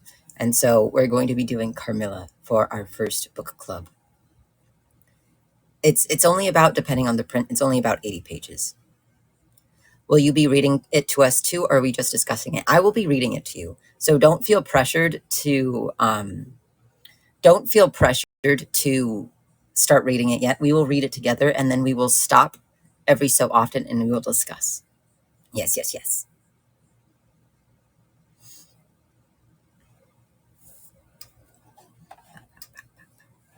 I've made it to the end of my content. I'm surprised I went through it as fast as I did. I'm the yapping yapper. I love to yap. I'm so excited. I've heard a lot about that book. It's my favorite. Perhaps predictable. It's my favorite. It's again, its prose is very compelling. It's very good introduction to Victorian literature, I think, because again, it's very short. Um, but yes, I very much enjoy Carmilla, and Le Fanu's writing is just very excellent. We'll get into some heavier things later on. I'm trying to determine what's a good jumping off point after Carmilla, because I don't want to read any of like the classics that you probably read in school, just because at least not at first, just because a lot of that's a lot of people's introduction to Victorian literature, and so I think they have less than savory ideas about, like, say, Frankenstein and things like that. So I'm trying to find something that I physically own that we can read together that's not a classic, but is also not too dense. Like, I have a copy of The Well of Loneliness, but there's no way in hell we're reading that anytime soon. It's depressing, it's thick, it's long, and it's a very dense read.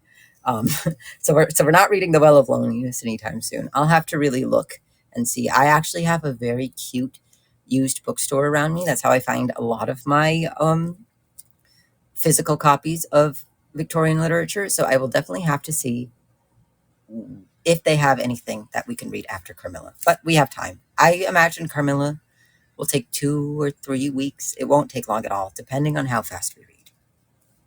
How exciting. Yes, yes, yes. I'm very excited for that.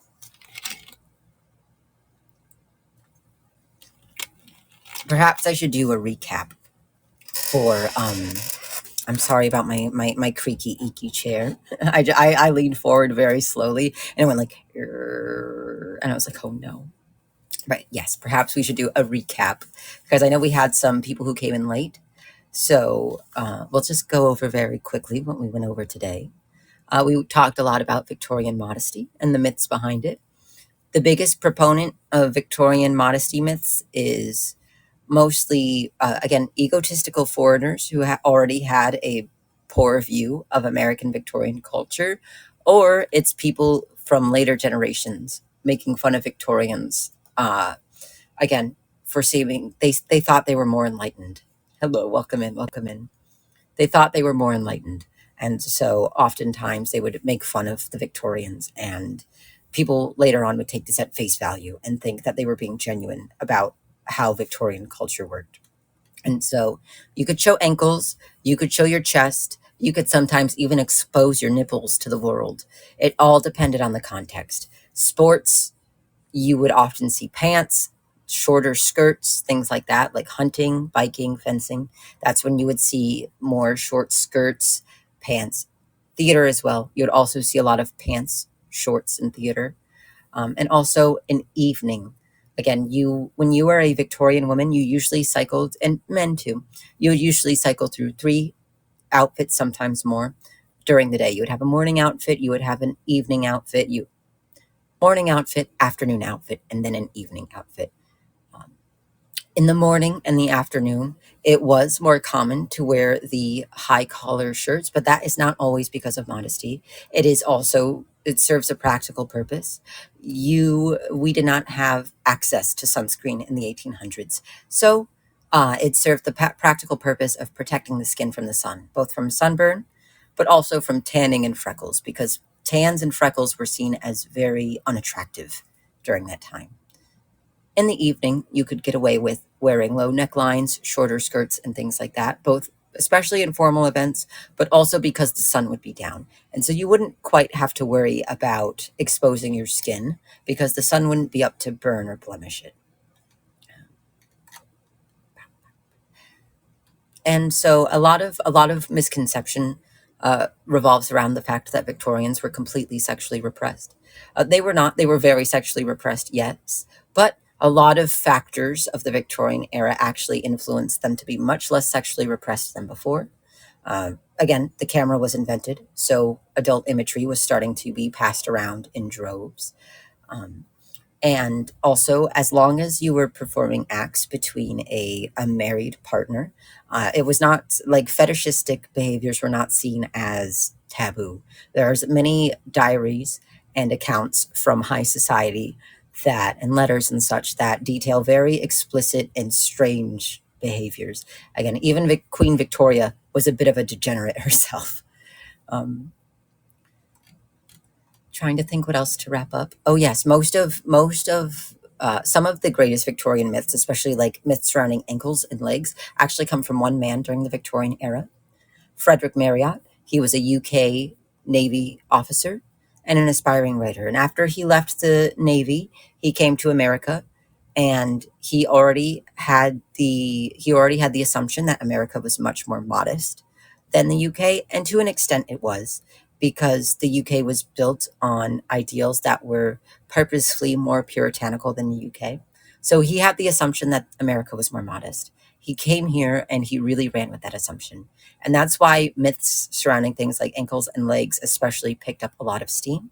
Again, the famous myth where he went to an all-girls boarding school and the headmistress had covered the legs on the piano and the tables in what looked like trousers because she thought it was more modest. This is most likely fake. This is most likely something that did not happen. And if it did happen, in this case, it would be seen as a very eccentric and outlying case. It is an outlier, and it was not commonplace to cover up your tables like this. Even if tables were covered in this manner, it would not be for modesty purposes. It'd be more for aesthetic purposes. So the Victorians, they loved maximalism and dressing things up. And so if people were putting, lace around their tables and around the table legs and whatnot, it'd mostly probably be for aesthetic, especially because lace was very expensive at the time. It was all handmade. And so the more lace you had in your house, the more wealthy you seemed, because it was very hard to acquire a lot of lace to be using very frivolously around the house. And then, in turn, a lot of myths were also caused by people in the later generations after the Victorian era. Just like we make fun of our grandmothers, just like how a lot of people point to the 80s and 90s and even the 70s and say it was very gaudy and kind of ugly. The Victorians did the same with the generations before them. And the generations after the Victorian era did the same with the Victorian era. But because some of the Victorian era's history has been harder to preserve, a lot of people, again, took that at face value and kind of ran with it and believed it as fact. But they were not as modest as people in, say, the 1920s made it seem. And then the last thing we really went over was Victorian corsetry. It was not harmful if you were doing it in the proper manner. Most corsetry, until about the 1860s, actually did not have a lot of rigid structure. The only rigid structure it had was a wood panel that would be inserted into the front. And even then, if you were uncomfortable, it could easily be removed. It was actually really good for not only posture, but also supporting the weight of skirts and crinolines, because you would be wearing a lot of heavy fabric and support. And so instead of having all that fabric concentrated on your waist, you would have it concentrated across your entire torso, which is much more pleasant. And then waists actually weren't as thin as people make them out to be.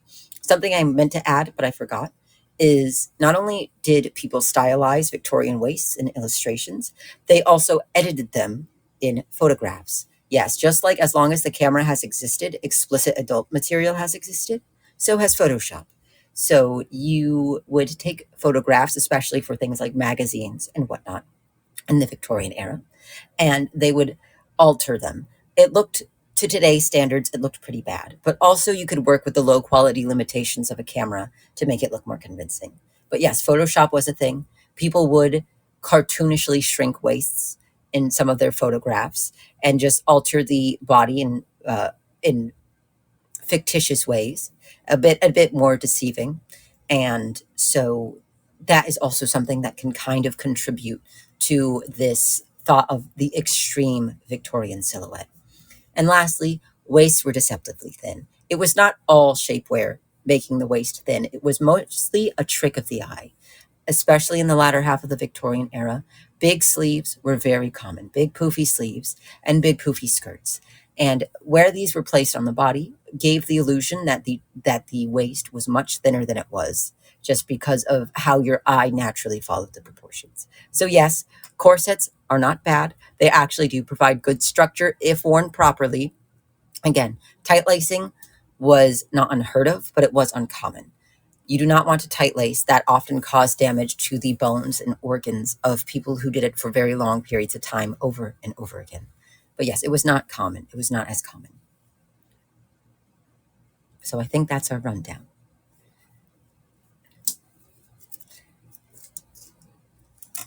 Sorry, I'm taking a drink. I'm the yapping yapper.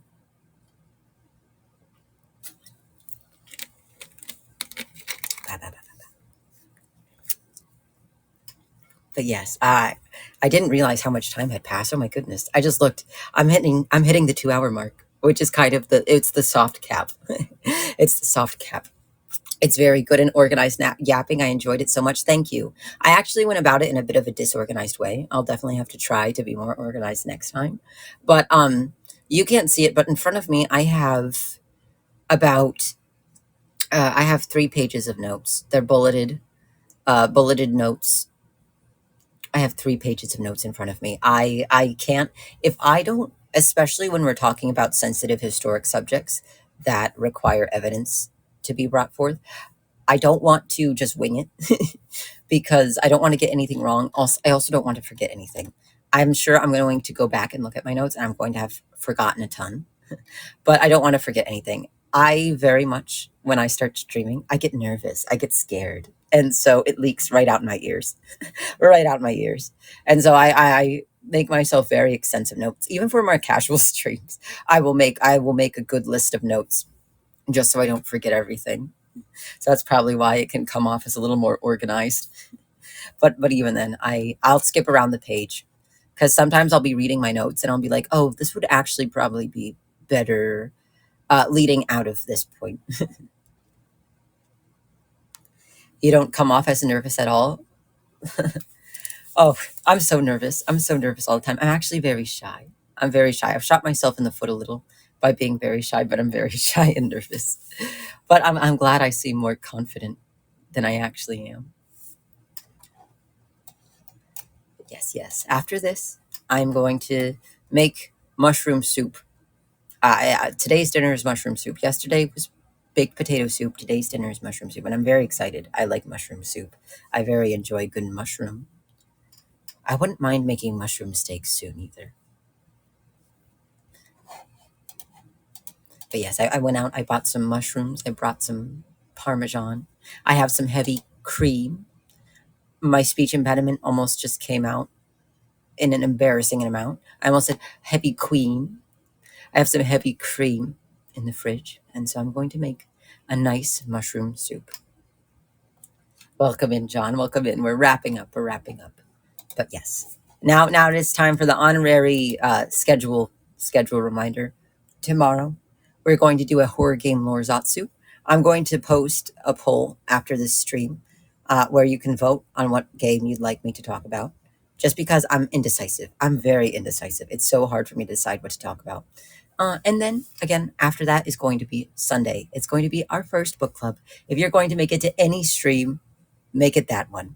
We're going to be reading Carmilla together, and I will make sure to provide a PDF for you. It's public domain, so you can legally read it anywhere. You could also very legally buy a cheap print of it. Very accessible.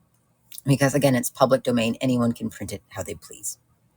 But yes, thank you all for coming. I always appreciate when you visit me at the museum, and I can't wait to see what the next few days and what next week brings.